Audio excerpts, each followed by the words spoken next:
రా నువ్వు.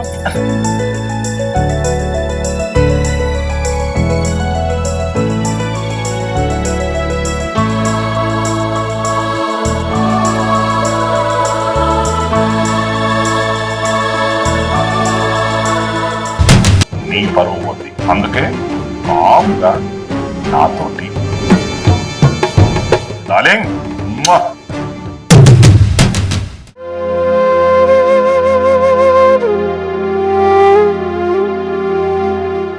కావాలంటే మీ దోస్తులను కూడా తీసుకొచ్చి తాగని చెప్పిందిరా. నిజంగా నారా? అవునరా.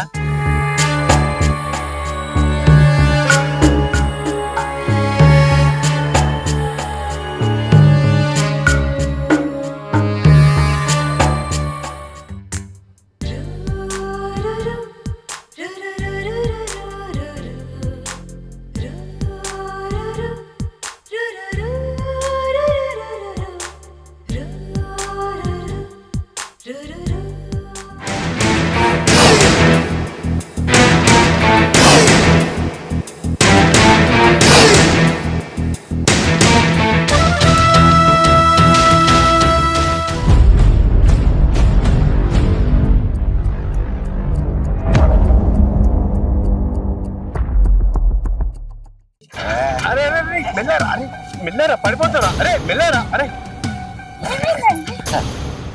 ఏమైందండి ఇంతగానం తాగిపోయింది? అయ్యో మేడం, ఓకేనా? దెబ్బలు తాకినాయా? అయ్యో చా. మరి పెళ్ళం సోయలేదు, ఏం లేదు. ఎంజాయ్. ఇక్కడ బాగా తాకింది చూడండి. అయ్యో ఆ దేవుడు మీకు అన్యాయం చేసింది మేడం. నిజంగా మీ అట్లాంటి అందమైన అమ్మాయికి అసలు మీ చిన్న వయసులోనే మీకు వాళ్ళంటి వాడిని పెళ్లి చేసి మీ జీవితం పాడేసింది మేడం. మీకు ఏమంత వయసు అయిపోయిందండి? వీళ్ళంటి వాడిని చేసుకున్నారు. గవర్నమెంట్ జాబ్ ఉందని చెప్పి వానికి ఇచ్చి కట్టబెట్టి మీ లైఫ్ పాడేసిందండి.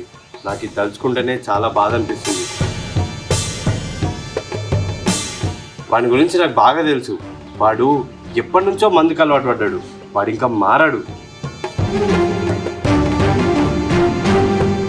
వాడికి కావాల్సింది తాగుడు మాత్రమే. ఆ జాబ్లో వచ్చిన డబ్బులన్నీ తాగడానికే ఖర్చు పెడతాడు. వానికి ఆ దేవుడు ఇచ్చిన వరం లాగా మిమ్మల్ని చూసుకోకనంట. మీరేం చేస్తారండి? నేను జాబ్ చేస్తానండి. జాబా? ఏం జాబు? సాఫ్ట్వేర్ జాబ్ చేస్తానండి. రీసెంట్గానే వచ్చింది. అవునండి. నిజంగా నాకు పెళ్లి కాలేదు.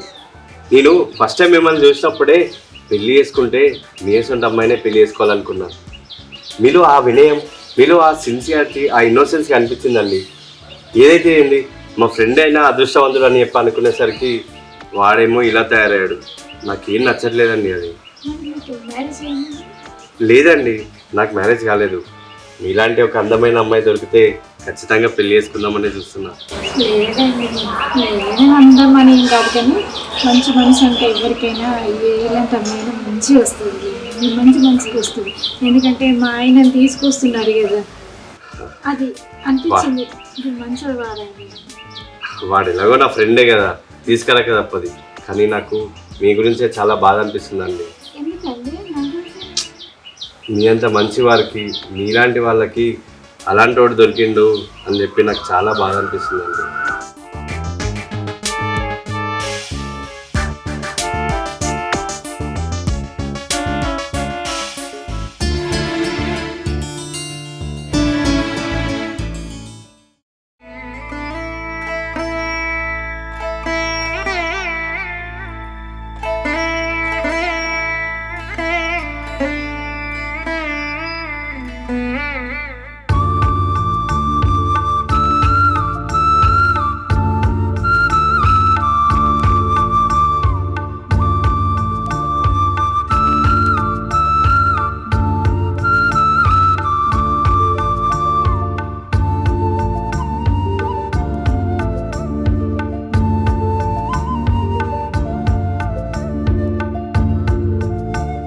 నిజంగా గవర్నమెంట్ జాబ్ ఉందని చెప్పి వానికి ఇచ్చి కట్టబెట్టి నీ లైఫ్ పాడేసిందండి.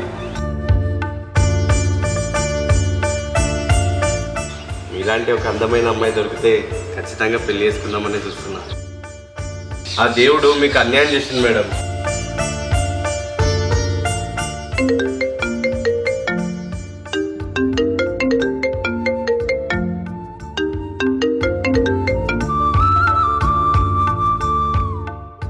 హలో, ఎవరు?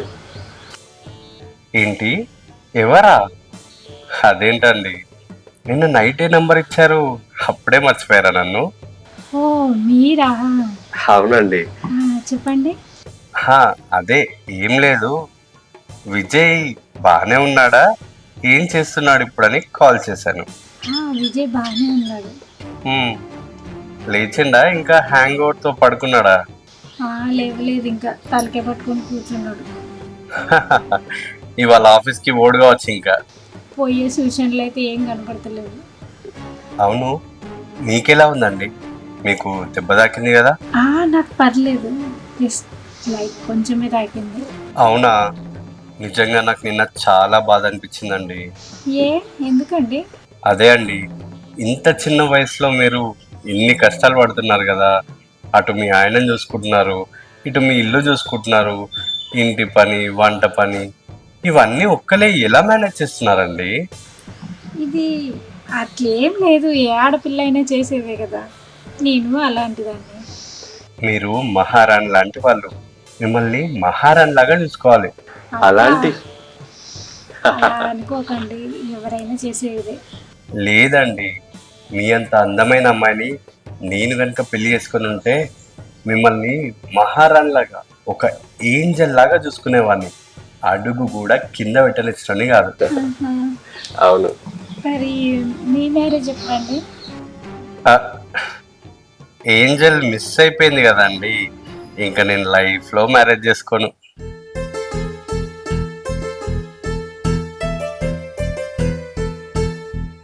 సరే కానీ ఇంతకు నాకెందుకు కాల్ చేసినట్టు? ఏం చెప్పమంటారండి, నిన్న సాయంత్రం మీతో మాట్లాడినప్పటి నుండి, మిమ్మల్ని చూసినప్పటి నుండి నా మైండ్లో ఉంటలేదు, అసలు ఏం తోచట్లేదు తెలుసా. మీరే గుర్తొస్తున్నారు, మీ మాటలే గుర్తొస్తున్నాయి. మీకు దెబ్బ తాకిందని నా ప్రాణం అల్లాడిపోతుందండి, అసలు నాకు మనసు పట్టట్లేదు తెలుసా. అవును, నేను ఒకటి అడుగుతా, నిజం చెప్తారా? మరి మీకు నేను గుర్తు రాలేదా? అదేం లేదు, బట్ నా పని నాకుంది అందుకనే. సరేలేండి, ఎందుకు చెప్తారు? గుర్తొచ్చినా గుర్తు రాలేదని చెప్తారు, గుర్తొచ్చినామని చెప్తారా ఏంటి? అట్లేం లేదు, అదేం కాదులే, ఊరికే నేను నా పనిలో బిజీగా ఉండి గుర్తుకు రాలేదు. కొంచెం అప్పుడప్పుడు నన్ను కూడా పట్టించుకోండి, ఎప్పుడు పనినే కాదు. నేను ఎందుకు పట్టించుకోవాలి? చెప్తారండి, చెప్తా. ఇప్పుడే కదా మన పరిచయం, ముందు ముందు చెప్తా ఎందుకు పట్టించుకోవాలో. చూద్దాంలే. మీకు ఒకటి చెప్పాలా? అదేంటో, నిన్న సాయంత్రం మీతో మాట్లాడినప్పటి నుండి, మిమ్మల్ని చూసినప్పటి నుండి మళ్ళీ మీతో మాట్లాడాలనిపిస్తుంది, మళ్ళీ మిమ్మల్ని చూడాలనిపిస్తుంది. మిమ్మల్ని మళ్ళీ చూడాలంటే ఏం చేయాలండి? హలో సాఫ్ట్వేర్ గారు, మీరు మళ్ళీ నాతో మాట్లాడాలంటే మా ఆయన ఫుల్గా తాగండి ఉండాలి, లేదా మా ఇంట్లో పార్టీ అన్న పెట్టి ఉండాలి. మా ఆయన మీ ఆయన మళ్ళీ ఫుల్గా తాగి పడిపోవాలంటే ఆ టైంకి నేను అక్కడ ఉండాలి కదా. అది వర్కౌట్ ఎప్పుడో అవుతుంది, కానీ పార్టీ అయితే మీరు అనుకుంటే ప్లాన్ చేయొచ్చు. నేనా? నా వల్ల కాదు, నాకేం తెలియదు. అబ్బా, పెట్టను, నా వల్ల కాదు. సరే చూస్తా. మీరు పార్టీ ఇంట్లో పెడుతున్నారు, నేను వస్తున్నాను, సరేనా? సరే. Bye, take care.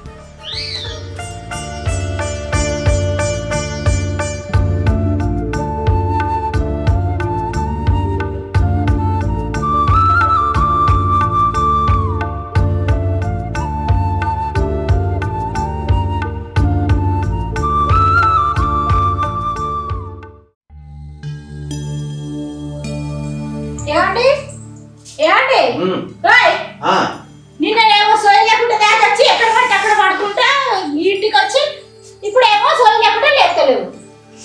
అవునే, అసలు నేను నిన్న ఇంటికి ఎట్లా వచ్చినా? ఎట్లా వచ్చినావు? నీకు గంట సోయి లేకుండా తాగుతున్నావా? అసలు ఏమైందో కూడా నాకు తెలియదే. వాడు పార్టీ ఇస్తున్నాడు, అక్కడి వరకే తెలుసు, మందు తాగినా తెలుసు. కొంచెమన్నా బుద్ధి ఉందా? నువ్వు ఏం జాబ్ చేస్తున్నావు అసలు?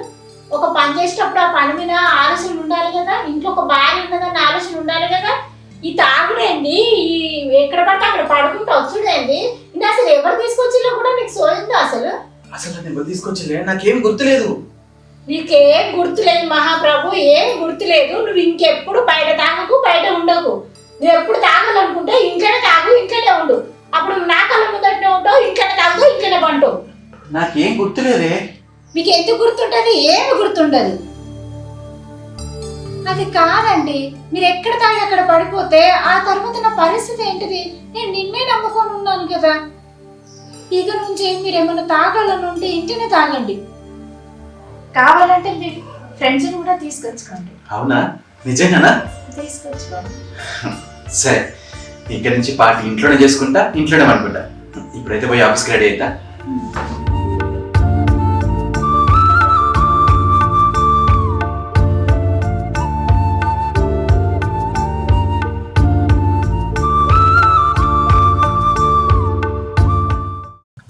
అరే రాజీ, ఏంద్రా ఎక్కడ కూర్చున్నావు? ఏం లేదురా, నీకోసమే. అవును కానీ ఆ సురేష్ గారు కిరణ్ గారు ఎక్కడ? వాళ్ళు ఇప్పటిదాకా నీకోసం వెయిట్ చేసి ఇప్పుడే వాళ్ళకి ఏదో పని ఉందంటే వేనరా. సారీరా, ఈ ఎలక్షన్స్ ముందట సార్ అని కొత్త ప్రాజెక్ట్ తీసుకొచ్చి మా తలకాయ తింటాలరా. ఆ ఫామ్లు ఎట్లా నింపాలో ఎవరికి తెలుస్తలేదు, ఏం చేయాలో తెలుస్తలేదు. అందరూ ఆఫీస్ దగ్గరకు వచ్చి బుర్ర తింటారు. అసలు ఏ టైం ఆఫీస్ పోతానో, ఏ టైం ఆఫీస్ నుంచి వస్తానో నాకే తెలుస్తలేదురా. అందుకే కొంచెం లేట్ అయింది. అరే ఈసారి ఇప్పుడు అందరు వేసుకోవాలా? అందరూ చేసుకోవాలరా. అంటే ఎవరు బతికున్నారు, ఎవరు బతికలేరు అని గవర్నమెంట్ తెలవాలి కదా. అచ్చా, ఇంకోటి ఒక్కొక్కళ్ళకి 2 ప్లేస్లలో ఓట్లు అవన్నీ సార్ట్ అవుట్ చేయడానికే గవర్నమెంట్ ఈ పథకం పెట్టింది. సరే కానీ ఇవాళ మనం మందేద్దాం అనుకున్నాం కదరా. ఓ 10 నిమిషాలు ఆగితే ఏమైందిరా వాళ్ళు? అరే ఎంతసేపు అయ్యా తెలుసా వాళ్ళు వెయిట్ చేయబట్టి? దాదాపు 2 గంటల నుంచి ఈయనే కూర్చున్నాం. వాళ్ళు కూడా మంది తాగుదాం అని బాగా ఆతృతతో ఉండే. సరే ఇక వాళ్ళు ఎట్లా ఇప్పుడు రారు, వాళ్ళ అసలకి రేపే అవుతుంది. ఇక మనమే పోదాంపా. ఏడా పర్మిట్ రూమ్లో కూర్చున్నామా? ఏ వద్దురా. నిన్న మా వైఫ్ ఒక ముచ్చట చెప్పిందిరా. రోజు నేను బారికి పోయి తాగతానని గిట్లా అక్కడిక్కడ తాగకుల్లి ఇంటికి వచ్చి ఇంట్లో కూర్చొని తాగమన్నది. ఇంటికి మందు తెచ్చుకోమని చెప్పిందిరా. కావాలంటే మీ దోస్తులను కూడా తీసుకొచ్చి తాగని చెప్పిందిరా. నిజంగా నారా? అవునరా. అరే ఏమోరా, మొన్ననే మేము వచ్చినప్పుడు ఆమె ఫేస్ అంతా ఎట్లా పెట్టిందిరా. ఎందుకో బాగా ఇబ్బంది పడ్డట్టు అనిపించింది. ఎందుకు తీరా? ఇబ్బందులు ఏం లేవురా. ఊకే గట్లనే మీరు తీసుకొస్తే ఎన్ని రోజులని చూస్తారు కదా దోస్తులు. నువ్వు మంచి ఇంట్లోనే కూర్చొని తాగినావు అనుకో, ఏం ఇబ్బంది ఉండదు కదా. మంచిగా నువ్వు తాగొచ్చు, పండుకోవచ్చు అని చెప్తానురా. సరేరా, నీకైతే ఏం ప్రాబ్లం లేదు? ఏం లేదురా, నాకు లేదు, మా వైఫ్ కి లేదురా. నీకేమైనా ప్రాబ్లం ఉన్నదా? నాకేం ప్రాబ్లం రా. సరేరా, మనం స్టఫ్ ఇవన్నీ తీసుకొని ఇంటికే పోదాం. ఓకే, స్టఫ్ అన్ని తీసుకొని నువ్వు ఇంటికి వచ్చేసాయి. నేను ఇంటికి వెళ్ళి అన్ని అరేంజ్మెంట్ చేసేస్తాను. ఓకే సరేరా. సరే. అరే నేను బాటిల్ పట్టుకొస్తా. తీసుకొచ్చాయిరా, అన్ని తీసుకొని రమ్మనే కదా చెప్పేది. ఇంటికాన్నే మస్తు ఎంజాయ్ చేద్దాం. సరే ఇవి అన్ని ఉన్నాయి కదా, సామాన్ అన్నీ ఉన్నాయి కదా. సామాన్ నేను చూసుకుంటా కదరా, మనీలో అయినప్పుడు ఇవన్నీ ఎందుకు. సరే పో. అరే స్టఫ్ గిఫ్ అని ఏది పడితే అది అన్ని ఐటమ్స్ తీసుకురాకరా. బయట ఫుడ్ మంచిగా ఉండదు, ఇంట్లో అన్ని ఐటమ్స్ ఉంటాయి కదా. మా వైఫ్ తోనే ఆమ్లెట్లు కానీ ఇంకేమైనా కావాలంటే అన్ని రెడీ చెప్పిస్తా. సరేరా, పోయి వస్తా తొందర.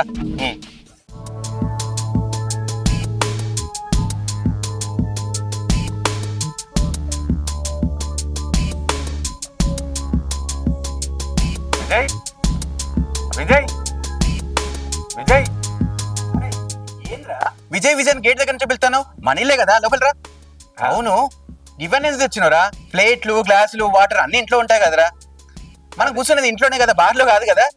అదేరా, ఉన్నాయో లేదా అని తీసుకొచ్చినా కానీ ఎందుకులే, నీకైనా ఇబ్బంది. మళ్ళీ మేడం కి అవన్నీ కడగడం అంత ఇబ్బంది అయితే కదా. అరే మేడం పర్మిషన్ ఇస్తేనే కదా మన లోపల కూర్చుంటాను. బార్లోకి తీసుకొచ్చినట్టు అన్ని తీసుకొచ్చినా ఇంట్లోకి వచ్చిరా. దా ఇంట్లోకి వెళ్ళిపోదాం రారా. నా ఇంట్లో నీకు మొమ్మాట అయింది. అరే అదేం లేదురా. అరే అన్నట్టు యాక్చువల్గా నీ బ్రాండే తీసుకొద్దాం అనుకున్నా, కానీ అక్కడ స్టాక్ అవైలబుల్ లేదని నా బ్రాండ్ పట్టుకొచ్చిన. నీకు ఓకేగా? అరే తాగడానికి ఏమంది అయితేంది, తాగినమా ఎంజాయ్ చేసినామా అన్నట్టు ఉండాలి. నాకు ఏదైనా ఓకేరా. సరే అను అను ఆ రా ఒకసారి. ఆ వస్తున్నాను.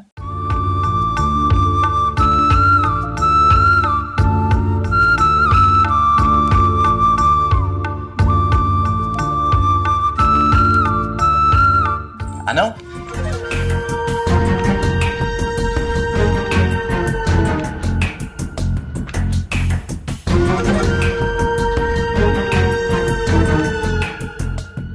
అను తను నా ఫ్రెండ్. నమస్తే అండి. నమస్తే అండి, బాగున్నారా? బాగున్నానండి. తన పేరు రాజీవ్. రాజు కదా, తను నాకు తెలుసా అండి. ఆ రోజు మీ ప్రమోషన్ పార్టీకి తీసుకొచ్చారు కదా అతన్ని, ఆ రోజు చూసాను నేను. ఓ, ఇద్దరికి ఆ రోజే పరిచయం అయిందా? నాకు తెలియనే లేదు. అదే పరిచయం కాదా, ఆ రోజు మనందరం వచ్చాం కదా, చూసినట్టుంది. మేడం, అది ఇప్పుడు నేను ఇక్కడ పార్టీ చేసుకోవడం మీకు ఓకేనా? మళ్ళీ మీకు ఏమైనా ప్రాబ్లం అవుతుందేమో. అరే, ఆవిడ చెప్తేనే కదా మనం పార్టీ చేసుకుందామని వచ్చాం, మళ్ళీ ఎందుకు అడుగుతున్నావు? పర్వాలేదు పర్వాలేదు. ఆయన బయటికి వెళ్ళి అక్కడిక్కడ తాక్కుంటా మళ్ళీ బయట వస్తుంటే ఏదన్నా ప్రమాదం జరుగుతుంది కావచ్చు అని అభయంతో ఉండకంటే ఇంటికన్నే తాగుతాడు, హ్యాపీగా నా కళ్ళ ముందట ఉంటాడు, ఇక్కడనే తాగుతాడు, ఇక్కడనే పడుకుంటాడు. నాకైతే ఏ టెన్షన్ ఉండదు. మా ఆయన నా కళ్ళ ముందటే ఉంటాడు. చూసినవారా? అమ్మో, మీ వైఫ్ అండ్ హస్బెండ్స్ మధ్య బాగానే కమ్యూనికేషన్ ఉంది కదా. మరి ఏమనుకుంటున్నారా? మా అను బంగారం. దేనికైనా అదృష్టం ఉండాలి. ఇంత అందమైన భార్య దొరకడం, ఇంత మంచి భార్య దొరకడం నీ అదృష్టం రా. నేను ఏదో జన్మలో ఏదో పుణ్యం చేసుకుని ఉంటాను రా, అందుకే ఇటువంటి బెల్లం దొరికింది. సరే కూర్చుందామా? సరే అను, మీరు నువ్వు కూర్చోండి. వెళ్ళి లోపలికి ఆమ్లెట్ తీసుకురా. ఓకే అండి, మీరు కూర్చోండి. రా, రా. ఇక్కడ ఆమ్లెట్ అవి అన్ని. ఏ, కూర్చోరా నువ్వు ముందు. కింద వస్తుందాం రా. ఓకే. ఇంకా ఇంకా ఏమిరా, వాళ్ళు కూడా వస్తే బాగుండేది. ఆ సురేష్ గాడు, కిరణ్ గాడు ఒక గంట సేపు ఆగితే అయిపోయేది కదరా, మంచిగా అందరం కలిసి పార్టీ చేసుకునే వాళ్ళం. అప్పటికి నేను కూడా చెప్పింది రా, వాళ్ళు అప్పటి నుంచి వెయిట్ చేసి చేసి మొత్తం పరిశాన్ అయిపోయారు, అందుకే రాలేదు ఇంకా. సరే కానీ ఇక మన ఇద్దరం తాగుదాం కానీ.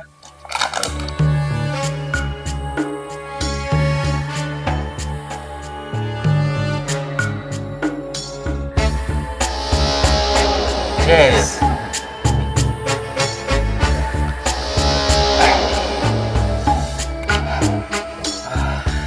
ఇంకారా, నీ పని బాగుందిరా, మంచిగా గ్రామ పంచాయతీలో పని చేస్తావు, హ్యాపీగా ఇంటికి వస్తే ఒక అదృష్టం కొద్దీ నీకు ఒక మంచి భార్య ఉంది. ఇవాళ రేపు ఎన్ని చూస్తున్నాం రా. నువ్వు కూడా పెళ్లి చేసుకోరా, మంచి వైఫ్ వస్తుంది నీకు కూడా. నాకు వద్దురా ఈ పెళ్ళిళ్ళు గిల్లిళ్ళు, నాతోటి కాదు. లైఫ్ లాంగ్ బ్యాచిలర్ గా హ్యాపీగా ఎంజాయ్ చేసుకుంటుంటా గానీ పెళ్ళిళ్ళు అయితే వేసుకోను రా. అరే, లైఫ్ లాంగ్ బ్రహ్మచారిగానే ఉండిపోవడానికి డిసైడ్ అయిపోయినావా? అవునరా, ఇప్పుడు అనవసరంగా పెళ్లి చేసుకొని లేనిపోని బాధ్యతలు మీరు చేసుకోవడం ఎందుకురా? దాని బదులు ఇట్లా హ్యాపీగా తిరుగుకుంటూ ఉండొచ్చు కదా. బాధ్యతలు కాదురా, అవి కూడా ఒక రాంటి ఆనందాలే. ఇప్పుడు నన్ను చూడు, నా వైఫ్ తో నేను ఎంత హ్యాపీగా ఉంటానా? నన్ను చూసైనా నీకు పెళ్లి చేసుకోవాలనిపించట్లేదారా? అందరూ నీ అంత అదృష్టవంతులు ఉన్నారు కదా. కానీ కానీ అది కూడా కరెక్టే లేరా కానీ.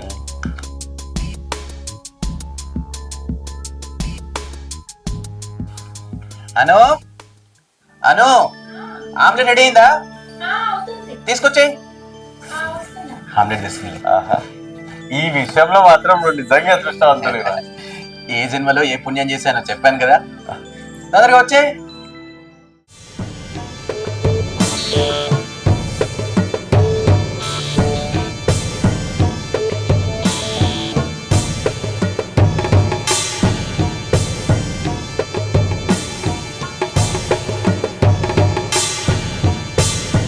ఇంకారా,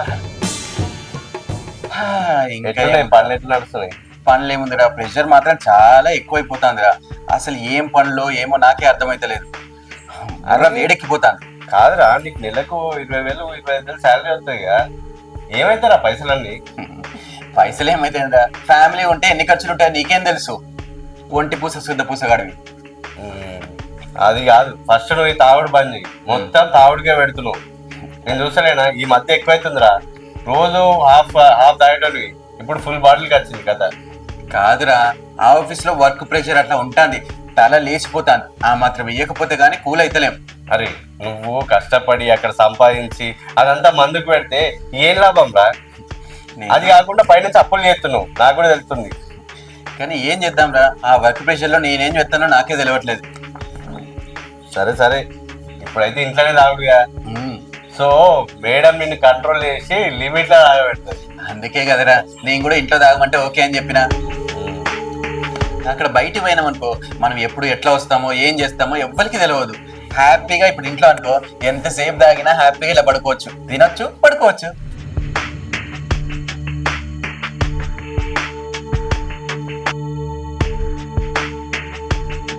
అను అను కాసిన వాటర్ తీసుకురా. ఆ ఫ్రిడ్జ్ లో కూల్ బాటిల్ ఉంటే తీసుకొని రా.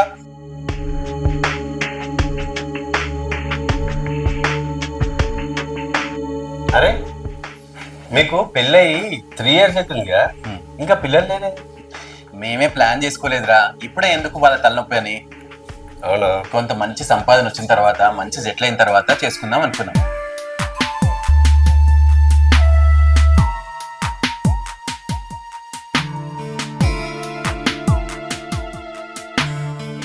ఆ కిరణ్ గారు సురేష్ గారు కూడా పెళ్లి చేసుకున్నారా? అందరూ డిసైడ్ చేసుకున్నారా? సురేష్ గారు ఎప్పుడో చేసుకున్నాడు కదా, వాడు బయట చెప్పుకొని తిరిగాడు. వాడు బయట పెళ్లి చేసుకున్నా అని చెప్పిండు అనుకో, వాళ్ళ ఆఫీస్ లో వేరే అమ్మాయిలు వాడరని అరే మన ప్లాన్. పెళ్లి అయిపోయిన తర్వాత కూడా అదేంట్రా తెచ్చావా? అయ్యో మీకు చాలా ఇబ్బంది పెడుతున్నట్టున్నామండి. పర్వాలేదండి, నేను ఏం చేసినా మా ఆయన కోసం చేస్తాను. అరే వాటర్ పోసుకో. పోసుకున్నారా?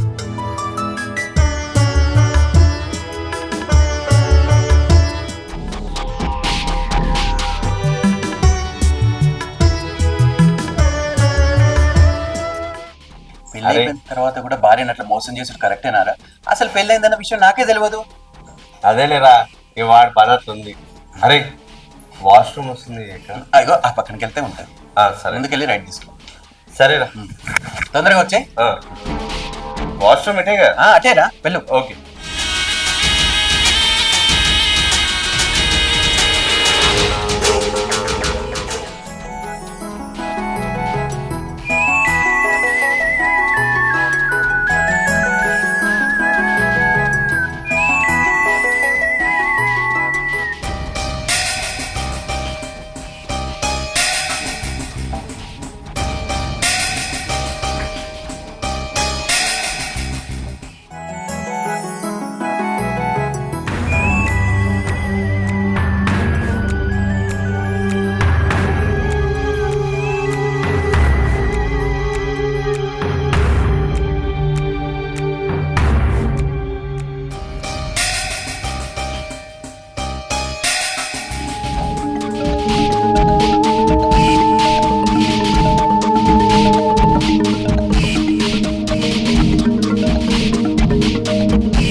మద్యానికి బానిసైన విజయ్ తన వెనుకాల ఏం జరుగుతుందో తెలుసుకోలేకపోతున్నాడు. అది ఆసరాగా తీసుకొని తన భార్య, తన స్నేహితుడు ఆ రోజు బయటకు వెళ్ళిన తర్వాత ఏం చేశారు, ఎంతకి తెగించారు, కథలో ఇంకా ఏం జరగబోతుంది, ఇవన్నీ తెలుసుకోవాలంటే మా ఛానల్ని సబ్స్క్రైబ్ చేసుకోండి. త్వరలో పార్ట్ 3తో మీ ముందుకు వస్తున్నాం. Don't miss.